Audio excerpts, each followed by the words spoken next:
Vitrine Literária, com o professor e escritor Francisco Grijó. Tudo sobre literatura contemporânea. Temas, autores, obras, debates, análises, curiosidades e bate-papo com autores e editores. Olá pessoal, tudo bem? Sejam bem-vindos mais uma vez a mais uma edição do Vitrine Literária, pela TV Vitória, pela página de vídeo do Folha Vitória e pelo podcast. Sejam muito bem-vindos. Esse é o segundo programa da segunda temporada do Vitrine Literária. Na semana passada nós tivemos aqui um bate-papo muito interessante com o Ítalo Campos, poeta, que foi a abertura, né, do ano de 2023, dessa nova temporada. E agora nós vamos conversar sobre edição de livros. No final do programa passado, eu já adiantei que quem viria aqui seria justamente o Alfredo Andrade, que é o Big Boss de uma das mais importantes editoras do Espírito Santo, que é a editora Cândida. Mas sobre o que a gente vai conversar? Só sobre ele ser um editor? Não, a gente vai conversar sobre aquilo que a gente conversa sempre, sobre livros. Mas no caso aqui, nós vamos conversar sobre distribuição de livros, como editar um livro, quem quiser editar um livro, o que ela deve fazer, como é que ela deve proceder. Então, esse programa de hoje, ele é muito destinado àqueles autores que têm um texto escrito, esse texto está adormecido na gaveta, e esse escritor, esse poeta, essa escritora, essa poeta, ela quer trazer esse texto à tona, quer trazer à superfície esse texto e mostrar para as pessoas. Mas como fazer o texto chegar? Essa é a questão. Como fazer o texto chegar ao leitor? Como fazer o texto sair do Espírito Santo e chegar a um leitor do Rio de Janeiro, que é aqui perto, ou de São Paulo, ou Bahia, ou Minas Gerais, que são de certa maneira, são centros culturais muito potentes e muito próximos de nós. Mas como fazer o livro chegar? E se ele não chega ao Rio de Janeiro, a São Paulo, a Belo Horizonte, como fazer ele chegar, por exemplo, ao Rio Grande do Sul? Como fazê-lo chegar ao Paraná? Como fazê-lo chegar a São Luís do Maranhão? E como fazê-lo chegar fora do Brasil, numa tradução? Então, nós vamos conversar sobre esse assunto hoje. Eu tenho aqui o Alfredo Andrade, que é, além de tudo, editor das minhas obras. É uma pessoa com quem eu aprendi muito sobre edição de livros, sobre distribuição e que, claro, enfrenta o grande problema que todo editor no Brasil enfrenta. Não importa se é um editor da Companhia das Letras, não importa se é um editor de uma editora pequenininha, de uma cidade pequena. Qual é o grande problema? É fazer o livro chegar ao leitor. Essa é a questão.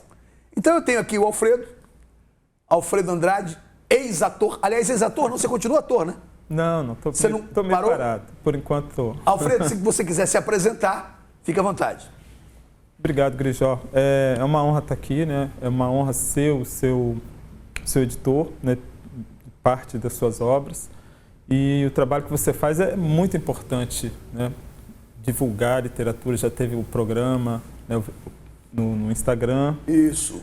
E agora no Vitrine Literária. E seu trabalho é incansável, né? Realmente ajuda muito no nosso trabalho. A gente produz, mas a divulgação, em grande parte, é importante que o autor participe também, né? Seja da sua obra principalmente, né? Mas também da literatura de uma forma geral, que o poder que você tem de fazer isso é realmente fantástico, né? E é isso, sou o editor da editora Cândida, a gente está aí um pouco mais de 10 anos nessa luta, uma editora pequena, que, né, busca privilegiar a publicação de literatura, mas a gente também publica alguns textos de ciências sociais, alguma coisa de crítica literária, mas temos dado uma ênfase em textos mais literários, né? E estamos aí tentando, né, seguir nesse mercado complexo, né? O que eu acho interessantíssimo Alfredo, é que você, sendo editor, eu sei que você tem um conhecimento literário e você, evidentemente, dá sugestões ao autor, você sugere mexer alguma coisa no texto, sugere mudar uma capa, sugere isso, aquilo, outro. Eu queria saber de você, espero que você fale isso ao vivo, é uma pergunta sacana, como lidar, cara, com a vaidade de um escritor? Porque os escritores, eles acham que eles são sempre muito bons. Não importa a crítica, o escritor que bota o livro na rua, ele se acha um bom escritor. Sim. E nem sempre ele é um bom escritor, né? A questão é, como é que você lida com a vaidade do escritor? Como é que é lidar com isso? Como é que é tourear, às vezes, a vaidade e a arrogância dos escritores?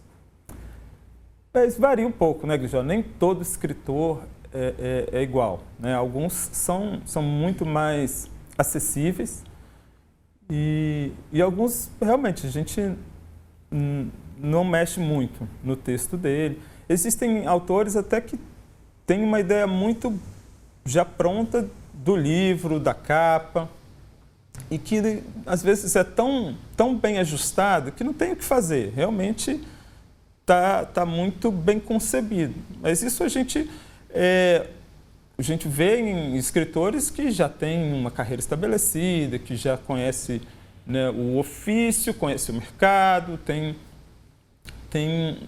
às vezes já um tempo mesmo, né? Mas eu diria que a maioria dos autores é acessível, né? Permite sugestões, né? Em um grau variado, assim, às vezes mais, às vezes menos. E assim, uma coisa importante é que o autor, ele, felizmente, né, a gente já tem uma quantidade de editoras que tem perfil, né? Então, hoje, se você olha para Cândida, para Cousa e para Pedregulho, por exemplo, para Maré, eles têm, as editoras têm um perfil, né? Então, o autor, é bom que ele olhe isso. Né? Qual dessas o meu texto se adequa mais, né? Isso vale para qualquer, até para um nível maior, né? Isso, no mercado, por exemplo, em outro estado, também. Né? O autor, ele deve procurar uma editora que tenha uma proximidade com o texto dele, que ele vai ter mais chance de ter o texto acolhido ali. Né? Não adianta mandar para qualquer um. Então, a editora vê aquele texto e vai dizer, né? Ó, está dentro do perfil da editora, mas tem essa parte aqui que talvez, né, não é boa para nosso leitor, porque não vai atrair, ou vai afastar, ou não vai despertar, ou a obra toda. Então, eu acho que não é tão difícil, né? Uma coisa muito boa, que é muito boa nesse trabalho, é justamente o autor. A gente gosta do escritor. Né? Ótimo. Me diz uma coisa.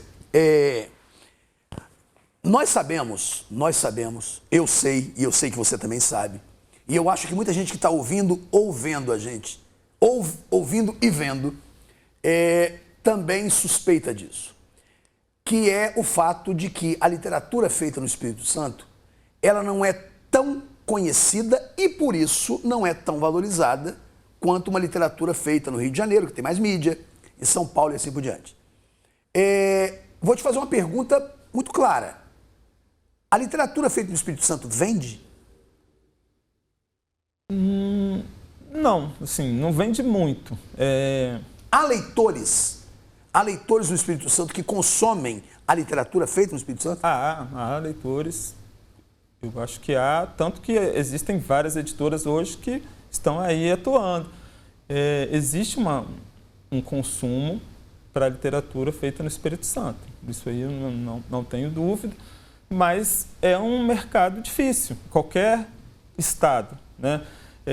No Rio, como você falou, São Paulo, existem muito mais leitores, mas em compensação existem muito mais autores, né? Então, de todo jeito, vai ser é difícil lá, como aqui também é, né? Não tem.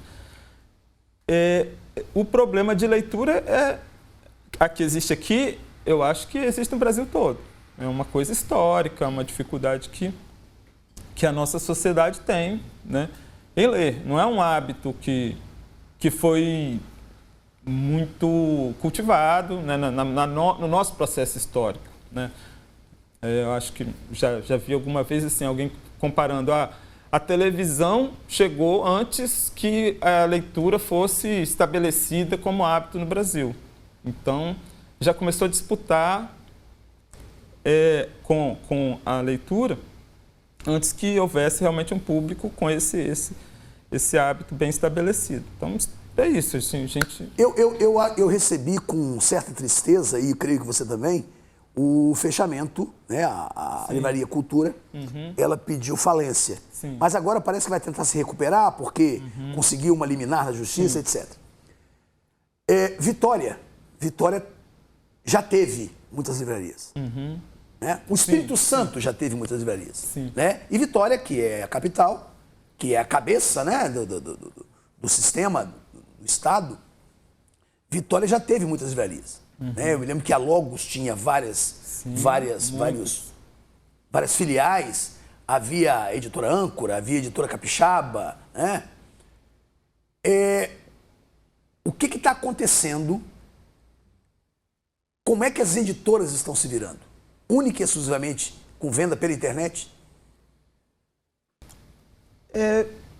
O mercado, né, de vendas de livro é muito complicado. Isso ninguém consegue nem entender direito como é que funciona, porque é muito variado, inclusive. Né?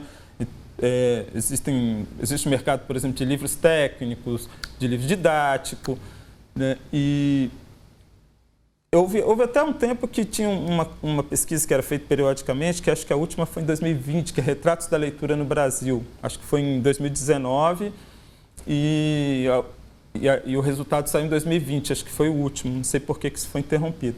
E lá, essa pesquisa tinha um critério lá, quantos livros a pessoa lê por ano, que era um critério muito próprio da pesquisa, daquele tipo de pesquisa, né?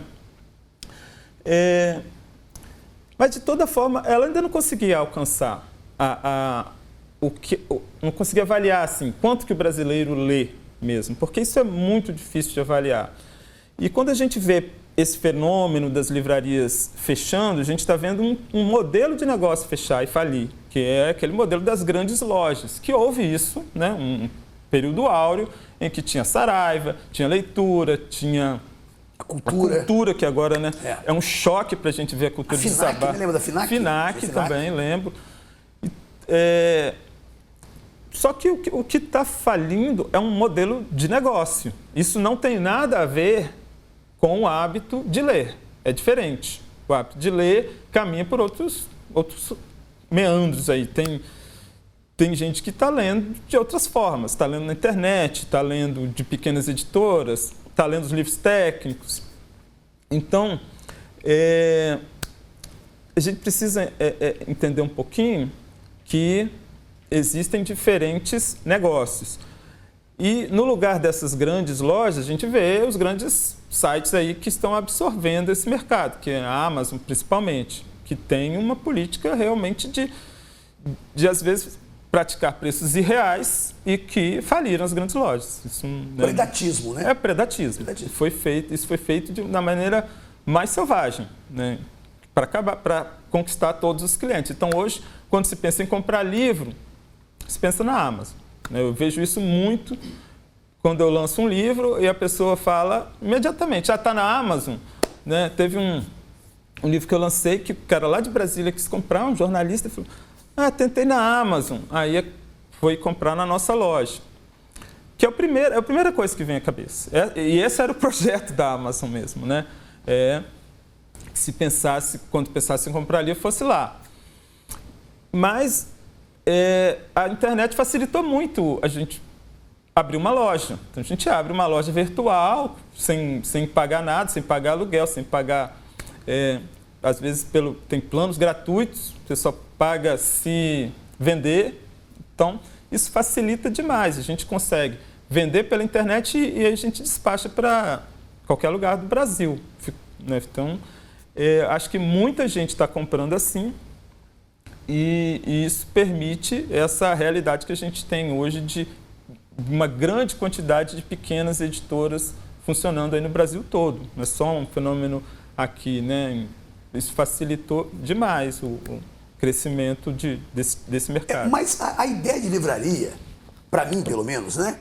Tudo bem que eu e existem vários outros, nós somos casos à parte, no sentido de que somos envolvidos com literatura, produzimos literatura, eu dou aula de literatura, eu tenho um programa de literatura, então uma livraria é o típico ambiente que me traz muita felicidade, Sim. que me traz muita alegria, que me traz muita tranquilidade, né? Então eu e várias outras pessoas estamos sem esses ambientes. Você não acha que esses ambientes, eles provocam um interesse pela literatura maior? Sim, demais. E a falta desses ambientes? Você acha que o livro, mesmo com essa política predatória da Amazon, você acha que o livro continua sendo vendido? Bastante vendido? Sim, acho que sim. E está sendo procurado, muito procurado, né? Aqui no Brasil, nós passamos por uma crise agora econômica, então houve um baque muito grande a partir da pandemia, né? Então a gente pode atribuir um pouco a diminuição da aquisição de livros, parte por isso. Mas eu acho que isso tende a mudar, né? A economia vai se recuperando, as pessoas voltam a poder comprar outras coisas que não são aquelas essenciais, né? A gente não pode viver sem a questão de sobrevivência. O livro, eu acho que vem logo em seguida, né? Vem muito, muito perto dessas necessidades básicas, porque tem muita gente para comprar livro. E eu acho que as livrarias, elas não vão morrer, né? Eu acho que é muito importante esse espaço, apesar de ter diminuído muito, a gente ainda encontra. Então, a gente vai hoje, por exemplo, numa livraria aqui em Vitória, a leitura, por exemplo, ainda é muito grande, tem muito livro lá. E é um lugar que a gente descobre autores, né? É muito melhor você, pelo menos para mim, eu concordo com você, eu faço isso muito, eu vou à livraria e descubro lá autores que eu não conhecia, livros, às vezes editoras que têm um determinado padrão de livro que, né, que é novo, e a gente descobre ali coisas maravilhosas. Eu acho que a gente precisa e elas eu acredito que vão voltar com um outro modelo. Esse modelo que a gente tinha das mega stores faliu e acho que não volta, ou se voltar vai demorar muito. Mas uma coisa que foi observada antes da pandemia era que surgiam livrarias menores e para determinados nichos, para determinados públicos. Então, esse foi um fenômeno que começou a aparecer. Então, as livrarias, para a gente que gosta de... Eu vi um exemplo curioso até, que era uma livraria que tinha muito livro sobre futebol, por exemplo. Então, embora a gente nem tenha tanto título sobre futebol, falta, né? Eu acho muito esse assunto no Brasil, por contraditório que pareça, mas tinha uma livraria que tinha muito título sobre futebol. Não era só sobre futebol, mas ela atraía muita gente, por exemplo, com isso. E existem determinados assuntos, né? Determinados públicos específicos. Talvez esse seja um caminho que volte agora e que algumas livrarias tenham esse aspecto que atenda determinados grupos, né? A Cândida vai entrar no e-book? Eu não sei, Grijó. Eu acho que vai, né? É inevitável, não? Eu acho que é inevitável, mas é um negócio que é diferente do que eu faço, né? Então eu teria que trabalhar com outras formas de fazer o livro, outras formas de oferecer o livro, de vender o livro. Então é um negócio diferente do que eu faço, mas que, como está muito próximo, eu vou acabar aderindo. Nós estamos estudando um pouco como colocar no mercado os nossos livros de forma virtual. Tá, isso está em testes, mas ainda não estamos oferecendo. Eu tenho uma curiosidade. Eu conheci você quando o Reinaldo Santos Neves foi agraciado com a comenda Maurício de Oliveira e ele não foi. O que era de se esperar, Reinaldo não apareceu. É o nosso Tim Maia, né? E ele, claro, espero que ele esteja ouvindo isso aqui, Essa é uma brincadeira, Reinaldo, você sabe o quanto eu te admiro. Mas você foi representando que você era o editor dele. Foi quando nós nos conhecemos. Sim. E a partir de então, eu me interessei por sua editora, gostei do trabalho, vi o trabalho gráfico, que era muito bom, e procurei você. Nós entramos em acordos, etc, etc. A minha ligação com literatura é óbvia porque eu sou professor e escrevo há muito tempo. Você começou na arte dramática, né? Você era ator. Foi a arte dramática que te levou para a literatura? Não, eu acho que foi paralelo isso. Na verdade, eu comecei a me aproximar do teatro já um pouco mais velho, não foi sempre. Eu nunca achei que eu fosse ter coragem de fazer algum trabalho em teatro. E aí, nessa época, também eu comecei a trabalhar a ideia de ter editora. Então, foi mais ou menos ao mesmo tempo, porque a literatura, para mim, sempre também foi muito presente. Então, minha vivência em teatro até então também era a partir de livros. Eu sempre li peças de teatro também. Então, que para mim é uma literatura também, claro, né, importantíssima, que eu gosto, sempre gostei. Então, eu acho que as coisas foram se alimentando, uma coisa e outra. Você publica, eu dei uma boa olhada no catálogo, antes de a gente fazer isso aqui, eu dei uma boa olhada no catálogo da Cândida, no que eu tinha, né, de catálogo da Cândida. E vi lá que existem textos realmente que extrapolam literatura, ciências sociais, psicanálise, etc. E você tem um catálogo bem sólido de prosa, que é algo que vende mais facilmente. É mais facilmente consumido pelo leitor. Como é que editar um livro de poemas, qual a expectativa, sabendo que o brasileiro não lê poemas? Ou, pelo menos, não tem o costume de consumir poemas. Produzir e editar um livro de poemas não é morte certa? Para um editor? Eu acho que é.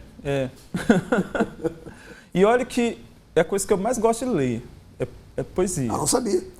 Eu gosto muito de poesia e os meus livros, eu não me separo dos meus livros, porque de vez em quando eu pego para ler um poema só. Se eu não estou com tempo, eu leio alguns poemas do livro. Né, eu sei que não vai dar para ler muita coisa ali. Mas para publicar é bem difícil. Realmente as pessoas não leem. Eu não me lembro. Você foi falando, eu fui tentando pensar aqui num livro de poesia que tenha sido um sucesso, assim, editorial meu. E não me ocorre mesmo, assim, não. É difícil. É difícil. Me diz uma coisa. Quem está nos ouvindo deve estar curioso para que eu pergunte a você. O cara quer editar um livro. O livro dele está na gaveta. O que ele deve fazer para que a editora Cândida aprove o livro dele e coloque no catálogo? Bom, a primeira coisa que eu recomendo é que ele olhe os livros da editora Cândida, né? Vai lá no site. No nosso site tem um catálogo lá, quais são os livros, né, que nós publicamos, quais são os autores, e veja se aqueles livros lá correspondem ao que ele escreve, né? Que às vezes ele está escrevendo uma coisa que é completamente diferente, de repente está mais no perfil da Cousa ou da Pedregulho. E lá é muito fácil mandar um texto para nós, né? Manda um e-mail, olha, eu tenho um livro assim, assim, assim, e queria apresentar. Agora, uma coisa que muitos autores, na verdade ninguém pensa, quando manda um livro, quem é que está mandando esse livro, né? Eu acho que isso é importante, porque não precisa ser uma pessoa famosa, mas para qualquer editora é importante saber quem é, o que ela quer fazer com aquele texto, quais as pessoas que ela pensa que vão ler aquele texto, quantas pessoas ela pensa que ela consegue atingir, porque para a editora isso é crucial, né? A gente precisa ter mais informações além do texto. Se for um texto maravilhoso, né, genial, pode chamar a atenção de algum editor, mesmo que ele não saiba quem é que está escrevendo. Mas, no geral, é muito importante que o autor ele perceba, porque isso é uma coisa da profissão, né? Eu queria muito que no Brasil existisse uma profissão de escritor. Seria ótimo. Seria maravilhoso. Não há, infelizmente não há. Mas quem quer escrever já podia pensar nisso, né? Olha, isso aqui é uma atividade que eu quero desenvolver, mesmo que eu sei que eu não vou conseguir viver disso, para eu ser publicado, eu tenho que me comportar como se eu fosse viver disso, né? Ótimo, ótimo. Maravilha. Né? Entendi, perfeito. Ótimo, ótima dica. Alfredo, nosso tempo acabou. Já acabou? Já acabou. Passa rápido. Passa rapidíssimo. Gente, olha só. Conversei aqui com o Alfredo, que é meu editor, e é um editor maiúsculo aqui da cidade de Vitória. Obrigado. Então, quem quiser conhecer, Editora Cândida, muito obrigado pela participação de vocês aqui, ouvindo e vendo. Semana que vem tem mais. Alfredo Andrade, grande figura, ex-ator ou ator ainda? Não, ex-ator. Ex-ator, atual editor, um intelectual muito importante aqui para a cidade de Vitória. Beleza, gente? Semana que vem tem mais. Alfredo, se quiser se despedir. Eu que agradeço aqui o espaço. Convido todos a visitar o site, né, editoracandida.com.br, conhecer nossos autores, nossos catálogos. Valeu. Valeu, gente. Até semana que vem. Um grande abraço a todos. Valeu. Você ouviu Vitrine Literária, com o professor e escritor Francisco Grijó. Tudo sobre literatura contemporânea, temas, autores, obras, debates, análises, curiosidades e bate-papo com autores e editores.